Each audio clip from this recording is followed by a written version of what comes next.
Hey everybody, and welcome to the D&D podcast. Today, I'm going to be talking about one of my personal favorite classes, the monk. Now, a lot of people hear the term monk, and they immediately think, real-world monk, religious recluse, probably head shaved bald, they don't go out much, more like a hermit. A D&D monk, it's not quite like that, because when I first thought of monk, I thought, how could they make this a class? I can't see how this would be useful. Then I actually looked at what it is, and wow, it is amazing. So, what a monk is known for is the ability to punch. Their fists do so much damage, and they are so powerful. I believe a normal punch is 1 point of damage on a hit, plus your strength modifier. A monk starts out with a punch of 1d4 damage, plus your strength modifier, which I love. Not only that, but they get unarmored defense, which I believe, I know there's more than one type of unarmored defense, but for them, it's 10 plus their dex, plus their wisdom modifier, which is what they should be proficient in anyway, because for a monk, strength can practically be a dumb stat, because you're not really trying to use strength, you're trying to use your dexterity. And at some point, I think you do get an ability where at some point you just no longer use your strength modifier and you substitute it for dex. I think that's only for saving throws, but still, that is very cool. The monistic traditions could be a video of their own. Honestly, pretty much every subclass could have a video of their own, and I may end up doing that. But right now we're just going to talk about the base monk. With the unarmored defense, then they get martial arts, which are pretty cool. But then the big thing, ki. You get ki points, which can be used to use your abilities, almost like how you have spell slots, or to use spells. And, when you take a long rest, you regain your spell slots. When you take a long rest, you regain your ki points. Now, what these ki points can do are amazing. Especially what at least everyone I've known, uses it exclusively for, Fury of Blows. You also get, I believe, Patient Defense and Step of the Wind. I have never seen anyone use Patient Defense, but I have seen people use Step of the Wind on the occasion that they're trying to run away from something, get to something very quickly. But besides that, I've never seen Step of the Wind used, like in combat. Fury of Blows, though, I've practically seen exclusively that.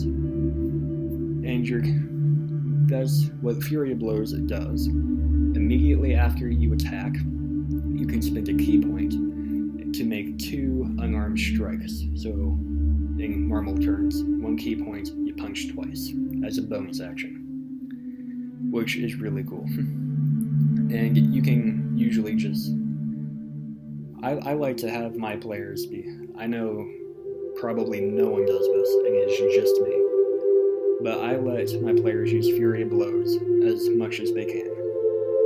Like, I don't say it's a bonus action, I say it's a free action. I'm sure literally no one else does that. But with the stuff I throw at my players, I think it's only fair. Anyway. But besides that, they also get an ability called Deflect Missiles, which you spend a ki point, you make a check. Or no, you don't make a check. Do you make a check? No, you don't. Basically, if there's a projectile coming at you, you spend a ki point, you roll 1d10. Then it's plus your dex modifier, and I think it's also plus your monk level. And if you're able to reduce in whatever amount of damage that would have inflicted you, you reduce it by that amount. And if you reduce it to 0 or below, you actually catch it, which I just love the image of, say, an archer on a tower staring down a monk, the monk staring down the archer shoots at the monk just catches it, this arrow, absolutely no problem. But then you get into the higher levels of monk. One more thing I want to mention about early levels of monk, you get unarmored movement. When you have no armor on, you get a higher speed. So basically you can move further a lot faster, and this gradually goes up as you level up. When you get to level 2, you have 10 extra feet. Then level 6, you get 15. Level 10, you get 20 extra feet of movement. And it doesn't compound, it's just like 20 extra overall, compared to what it would have been. At level either 18 or 19, it's plus 30 feet, which is usually double what you start unless you're playing as a dwarf or something like that.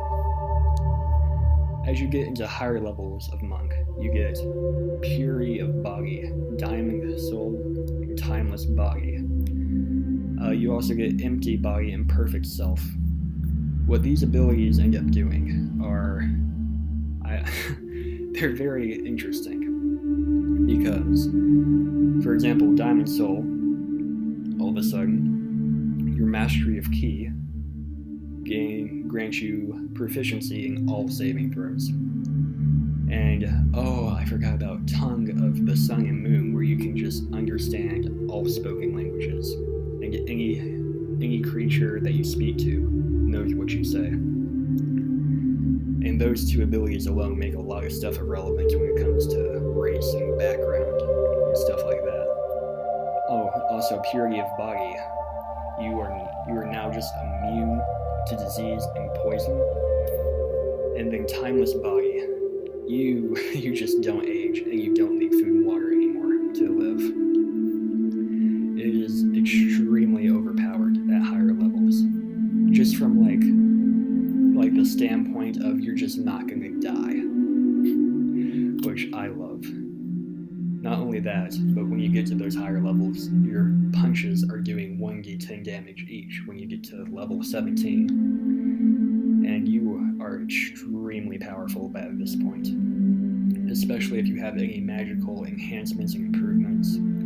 Oh yeah, speaking of magical, I'm not exactly sure at what level, but your fists at some point just become magic, which is just, it's amazing and overpowered at the same time.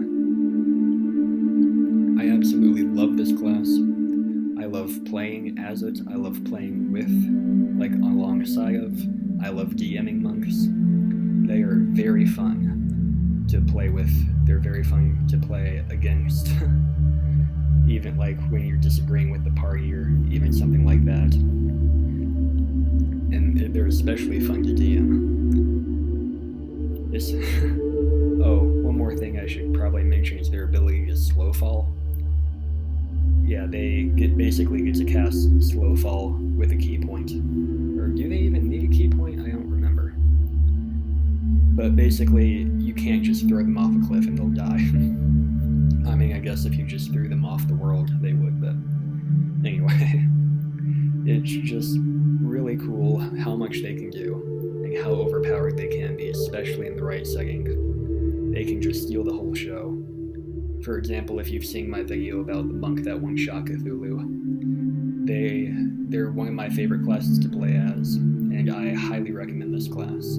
It's really good at lower levels, it's really good at higher levels. It scales fairly well because you start pretty overpowered and then you just become more and more overpowered consistently. So yeah, I personally love this class. I think it's very solid, if not a little too overpowered, but that's my opinion of the monk class. I hope you guys like this video. Give me a like, comment, subscribe.